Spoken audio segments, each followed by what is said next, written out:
Magandang araw po sa inyong lahat. Ako po si Dr. Lourdes Navarro, ang inyong doktora na nag-aalaga sa kalusugan ng ating mga senior citizen. Karamihan sa ating mga senior ay hindi namamalayan na ang kanilang lalagyan ng prutas o fruit bowl ang pinagmumulan ng tahimik na pagbagsak ng lakas ng kanilang mga binti paglampas ng edad na 60. Oo, nawawalan ka ng balanse, nanlalambot ang iyong mga binti, at lumiliit ang iyong mga hita. Iniuulat ng Department of Health DOH na ang sarcopenia ang tahimik na pagkawala ng mas ng kalamnan na may kaugnayan sa edad ay nakaaapekto na sa isa sa bawat 3 senior na higit sa 85 taong gulang. Ayon sa isang kamakailang pananaliksik, noong 2025, ang ilang prutas ay nagdudulot ng biglaang pagtaas ng asukal sa dugo, pagkasira ng collagen, at patuloy na pamamaga ang 3 bagay na nagpapahina sa ibabang bahagi ng katawan ng mga matatanda. Isa sa mga ito na kasalukuyang nasa inyong refrigerator ay nagpapataas ng panganib ng pagkahulog ng 280%. Sa video na ito, ibubunyag natin ang 7 pinakamasamang prutas para sa lakas ng binti na nakaayos mula sa medyo mapanganib hanggang sa lubhang nakakapinsala. Manatili po kayo dahil ang ikatlong prutas ay iniuugnay sa 3 beses na pagtaas ng pagkapagod ng kalamnan at matinding pagkawala ng calcium. May mga tunay na pananaliksik na sumusuporta rito. Nasa ibaba ang mga link sa lahat ng mga sanggunian. Bago tayo magsimula, i-comment niyo muna sa ibaba kung anong prutas ang madalas ninyong kainin ngayon at magbibigay kami ng payo kung ito ba ay nagpapabuti o nagpapahina sa lakas ng inyong mga binti. Binabasa at sinasagot po namin ang bawat komento. Kung gayon, simulan na natin sa prutas bilang 7 na karaniwang kinakain unang-una sa umaga ng mga senior. Ika-7 ay ang pakwan. Sa unang tingin, ang pakwan ay tila isang hindi nakapipinsalang pampalamig tuwing tag-init. Bagamat mababa ito sa calories, nakaka-hydrate at makatas, mayroon itong itinatagong kapalit para sa mga senior. Sa glycemic index na umaabot sa 80, mas mabilis na naglalabas ng asukal ang pakwan sa inyong dugo kaysa sa isang piraso ng puting tinapay. Ang biglaang pagtaas na yon ay nagdudulot ng biglaang pagtaas at pagbagsak ng inyong insulin na nag-aalis ng tuloy-tuloy na enerhiya sa inyong mga kalamnan. Ang ganitong uri ng pabago-bagong epekto ay lubhang nakakasama sa mga binti ng matatanda na nahihirapan ng mapanatili ang kanilang lakas. Ngunit hindi lang iyon ang problema. Bagamat ang pakwan ay naglalaman ng higit sa 92% na tubig, kakaunti lamang ang naibibigay nitong protina, calcium o magnesium na mga mineral na nagpoprotekta sa kalamnan.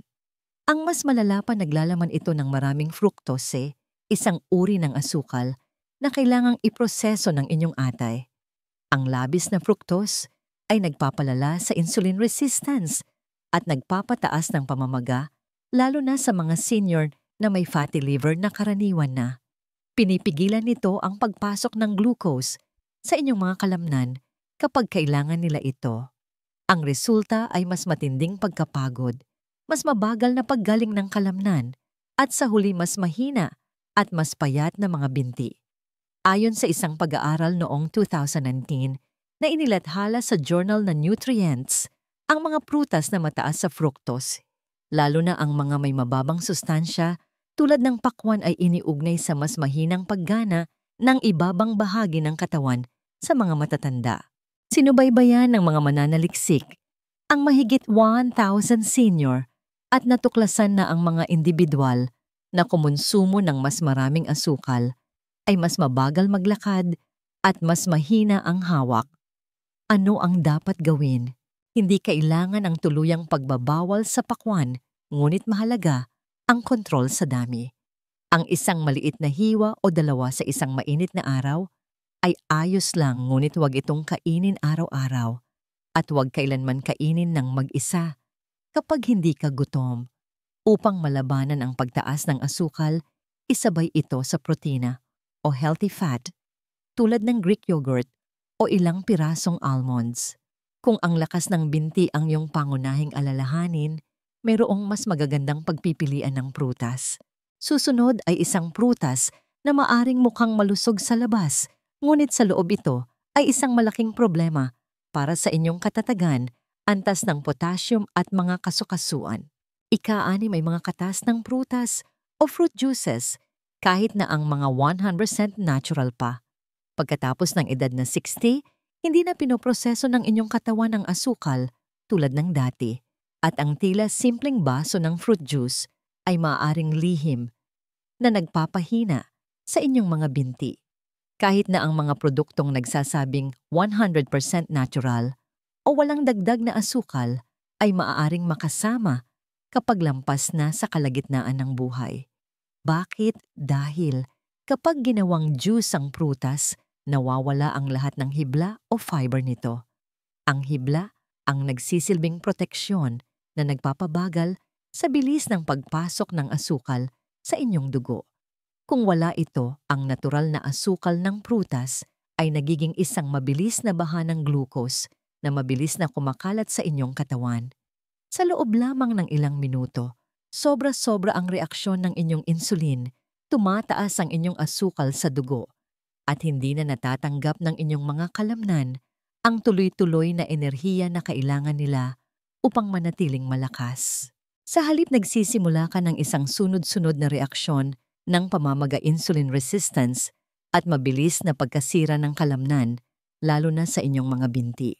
Isang pag-aaral na inilathala sa Journal of Clinical Endocrinology and Metabolism noong 21 ang sumubaybay sa madalas na pag-inom ng fruit juice sa mga senior na higit sa 60 po.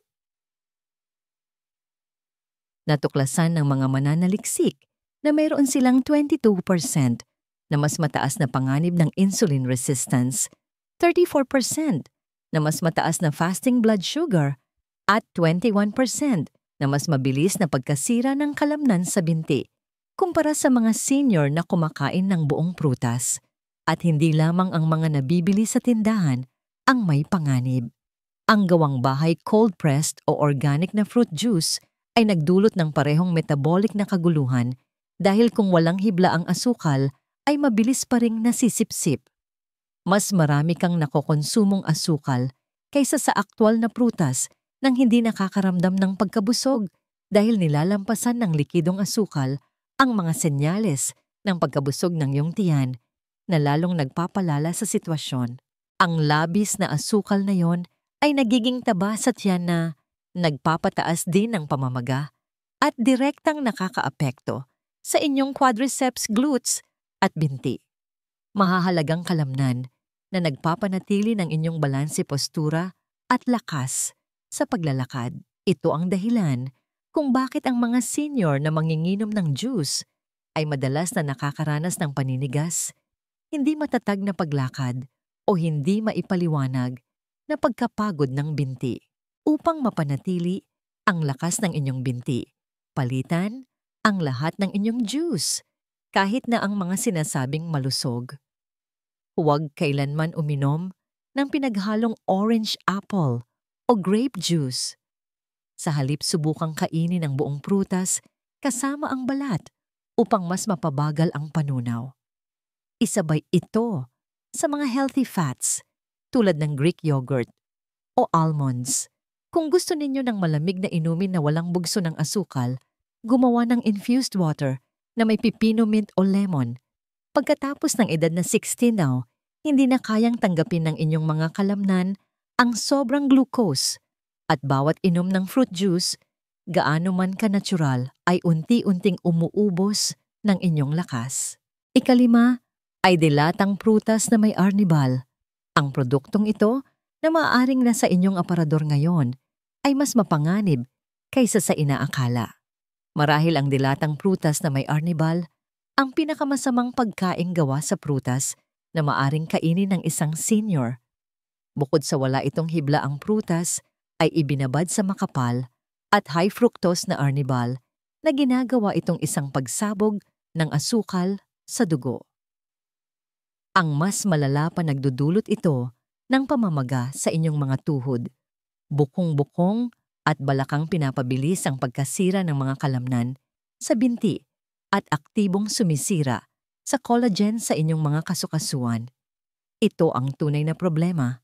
Ang mga Arnibal na ito ay madalas nagawa sa refined sugars o high fructose corn syrup na parehong nagdudulot ng metabolic dysfunction, nagpapataas ng visceral fat at nagpapataas ng insulin. Ito ay mapaminsala para sa mga matatanda. Habang tumatanda ka, ang mga kalamnan sa iyong binti ay natural nang lumiliit. Mayroon ka ng humihinang mga kasukasuan at kapag isinama yon sa madalas na pagtaas ng asukal mula sa dilatang peach o peras na ibinabad sa Arnibal, lumilika ito ng perpektong sitwasyon para sa kawalan ng katatagan sa paglalakad, pagkawala ng cartilage at pagkapagod ng binti. Ayon sa isang malaking pag-aaral sa nutrisyon noong 2020, ang mga matatandang kumakain ng dilatang prutas ng higit sa 2 beses sa isang linggo ay 38% na mas malamang na makaranas ng mga issue sa paggalaw. Bakit ang patuloy na pamamaga na dulot ng mga pagkaing mataas sa asukal ay nakakasira sa muscle mitochondria, ang mga sentro ng lakas ng inyong mga selula? Kapag nabigo ang mitochondria, bumababa ang enerhiya ng kalamnan, bumabagal ang paggaling at nababawasan ang lakas. Dagdag pa, ang Arnibal ay mabilis at malakas na nasisisipsip ng walang hibla upang pabagalin ang bugso ng asukal na nagpapabigay sa inyong insulin at naglalagay sa inyong katawan sa sobrang pagtatrabaho. Ang marahil mas nakakabahala ay kung ano ang kulang. Nawawalan ka ng mahahalagang bitamina tulad ng C, potassium at folate dahil karamihan sa mga dilatang prutas ay binalatan, pinakuluan at ibinabad. Ang mga ito ay kailangan para sa proteksyon ng buto, koordinasyon ng kalamnan at pagbuo ng collagen. Ang talagang nakukuha ninyo ay malambot na tubig na may asukal na nagpapalala ng pamamaga at nagpapahina sa inyong mga binti araw-araw. Bagamat ang etiketa ay maaaring magsabi ng peaches or fruit cocktail, huwag hanapin ang dilatang prutas dahil sa paniniwalang ito ay isang malusog na pagkain. Ito ay hindi prutas, ito ay isang bitag. Sa halip, pumili ng buo at sariwang prutas o mga frozen na walang asukal. At laging basahin ang etiketa. Kung sinasabi nitong may Arnibal ang inyong mga binti, ay nagdurusa. Susunod ay isang pinatuyong prutas na itinuturing na malusog sa loob ng mga dekada, ngunit sa katunayan, isa ito sa mga pinakanakakapagpamaga na prutas para sa mga tumatandang binti. Ika-4 ay pasas, mukha silang hindi nakakapinsala. Maliit sila at makikita sa bawat pasilyo ng mga tindahan na nagbebenta ng malusog na merienda. Gayunpaman, ang pasas ay maaaring magdulot ng isa sa mga hindi napapansing panganib sa lakas at paggalaw ng binti ng isang senior. Bakit? Dahil ang mga kulubot na maliliit na prutas na ito ay puro asukal, wala ang tubig at hibla na ginagamit ng buong ubas upang pabagalin ang pagsipsip ng asukal. Dahil dito, ang isang maliit na dakok ng pasas ay maaaring magdulot ng pagtaas ng asukal sa dugo na parang candy. Sa edad na 100, ang kakayahan ng iyong katawan na alisin ang glucose ay makabuluhang bumababa. Ang iyong pancreas ay hindi na gaanong tumutugon at ang insulin resistance ay nabubuo sa iyong mga selula ng kalamnan. Bukod dito, ang pasas ay nagbibigay ng perpektong kapaligiran para sa pinsala sa kalamnan, iritasyon sa nerbiyos at pagkasira ng collagen sa mga binti dahil sa kakulangan ng tubig at hibla upang malabanan ang bugso ng asukal. Ayon sa isang pag-aaral sa Journal of Gerontology, ang bilis ng paglalakad at lakas ng ibabang binti ay makabuluhang nabawasan sa mga taong higit sa 60 na nakaranas ng mataas na pagtaas ng glucose sa dugo pagkatapos kumain.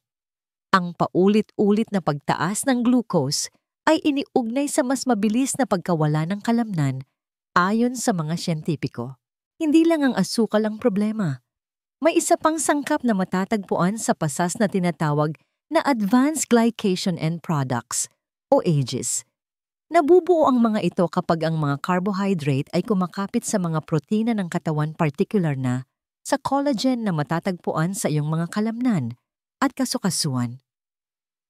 Ang advanced glycation end products ay nagtataguyod ng pamamaga sa mga tuhod, bukong-bukong at balakang, nagpapatigas sa iyong connective tissue at nagbabawas ng pagiging nababanat ng kalamnan, na lahat ay nagpapahirap sa paglalakad at nagpapataas ng iyong panganib na mahulog.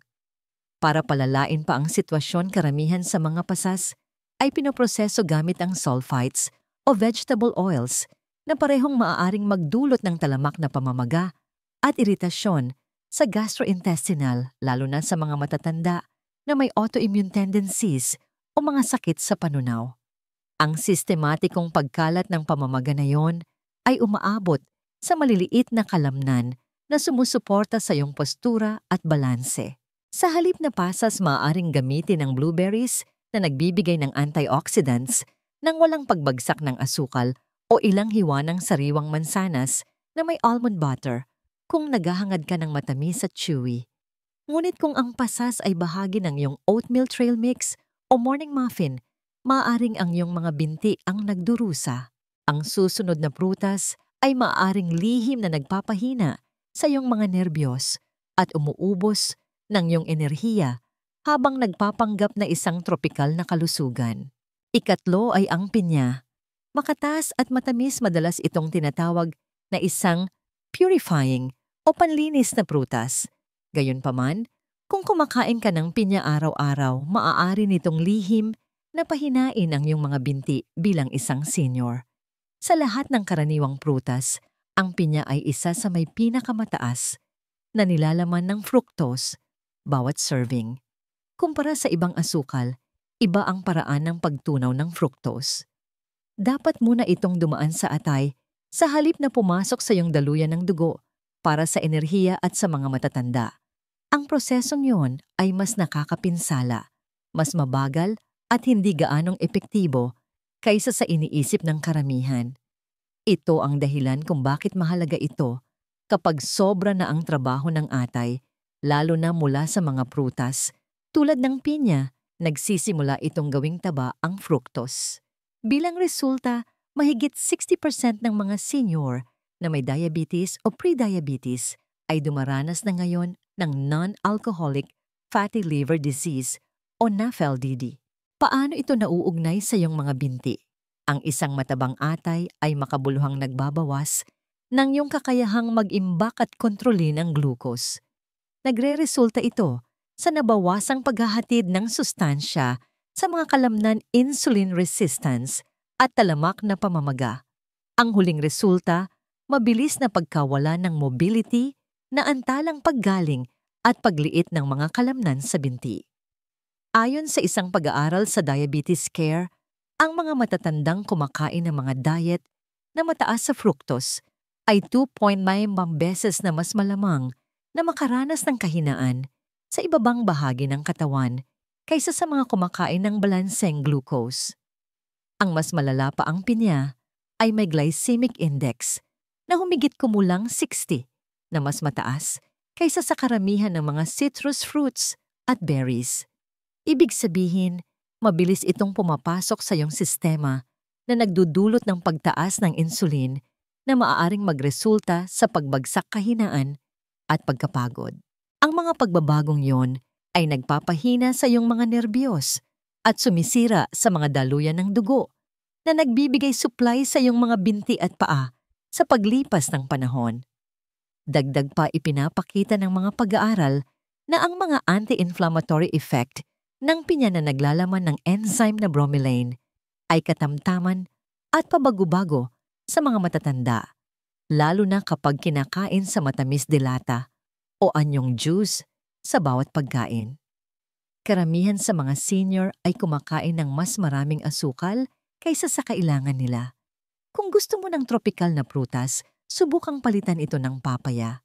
Ito ay napatunayang nagbabawas ng pamamaga sa mga may diabetes at may mas mataas na fiber at mas kaunting asukal. Ngunit ang pinya isang masarap na kagat sa isang pagkakataon ay isa sa pinakamabilis na paraan upang pahinain ang iyong mga binti pagkatapos ng edad na 60. Kung nagustuhan ninyo ang video na ito hanggang ngayon, mangyaring pindutin ang bell symbol, mag-subscribe at i-like ang video upang hindi ninyo makaligtaan ang iba pang mga video na tulad nito. Nasa ikalawang pwesto ay ang sobrang hinog na mangga. Bagamat tinatawag na hari ng mga prutas, ang sobrang hinog na mangga ay maaaring maging tahimik na mamamatay tao ng lakas ng binti sa mga taong higit sa 60. Ang isang tasa ng hiniwang hinog na mangga ay may higit sa 40 gramo ng asukal, mas marami pa sa asukal ng isang lata ng Coca-Cola. Ganoon din ang paggamit ng iyong tumatandang katawan sa asukal na yon, tulad ng candy, kahit na ito ay mula sa prutas. Ang bugso ng asukal ay malakas na tumatama sa iyong daluyan ng dugo kung wala kang sapat na hibla upang pabagalin ito. Ang pagkasira ay nagsisimula habang tumataas ang pamamaga at tumataas ang mga antas ng insulin. Ayon sa kamakailang pananaliksik, ang mga prutas na mataas sa fructose, tulad ng sobrang hinog na mangga, ay nagpapabilis sa isang proseso na tinatawag na glycation, kung saan ang asukal ay kumakapit sa collagen at talagang nagpapatigas dito. Ang iyong mga tuhod at kasukasuan ay umaasa sa proteinang iyon para sa pagiging nababanat lakas at pagsipsip ng stress. Ayon sa isang pag-aaral noong 21 na inilathala sa Frontiers in Endocrinology, ang mga senior na kumain ng mga prutas na mataas sa fructose ay nawalan ng nasusukat na bilis sa paglalakad at nakakita ng 32% na pagbaba sa density ng kalamnan sa binti sa loob lamang ng ilang linggo. Lalo pang lumalala ang mga bagay. Ang advanced glycation end products na inilalabas kapag fructose ang kinokonsumo ay sumisira sa collagen at nagdudulot ng pamamaga sa connective tissue at mga nerbiyos na nakapalibot sa iyong mga kasukasuan. Nagre-resulta ito sa mas mabagal na paggalaw, mas matigas na mga binti, at mas mataas na panganib na mahulog. Bagamat ang isang mangga ay maaaring mukhang sariwa, ang kalidad nito ay bumababa habang ito ay nahihinog. Humihiwalay ito sa pagiging isang masustansyang pagkain at nagiging isang bomba ng asukal kapag ito ay lumambot at naging malagkit. At ang bomba ng asukal na yon ay gatong sa apoy para sa mga matatanda na may mahinang tuhod, naninigas na binti o mabagal na paggaling mula sa pisikal na ehersisyo. Kung talagang gusto mo ng mangga, kainin ito bago ito lumambot at laging isabay sa isang bagay na magbabalanse sa iyong asukal sa dugo, tulad ng dinurog na flax seeds, Greek yogurt o isang dakok ng walnuts. Gayunpaman, maaaring oras na upang iwanan ng mangga kung ang iyong mga binti ay hindi na matatag o ang iyong balanse ay humihina. Magpapasalamat ang iyong mga tuhod. Susunod ay isang matamis malambot na prutas na madalas na itinataguyod bilang isang merienda na malusog sa puso. Ngunit ito ang pinakamasama para sa lakas ng binti. Unang pwesto ay saging. Madalas na itinataguyod ang saging bilang perpektong merienda pagkatapos mag-ehersisyo dahil ito ay malambot at matamis. Gayunpaman, maaring lihim na pinapahina ng saging ang iyong mga binti. Kung ikaw ay higit sa 60, hindi sa masama ang saging, kundi ang epekto nito sa mga tumatandang katawan na may insulin resistance, talamak na mababang antas ng pamamaga at mabagal na metabolismo. Mataas ang glycemic load ng saging. Halos kasing bilis ng isang Coke, ang isang hinog na saging ay maaaring magpataas ng mga antas ng asukal sa dugo. Ito ay dahil wala silang gaanong hibla upang pabagalin ang mabilis na pagtunaw at pagsipsip ng kanilang natural na carbohydrates na pangunahing fructose at glucose. Kapag tumataas ang mga antas ng asukal sa dugo, tumataas din ang insulin. Ang mga pagtaas na ito ay sumisira sa iyong mga hibla ng kalamnan.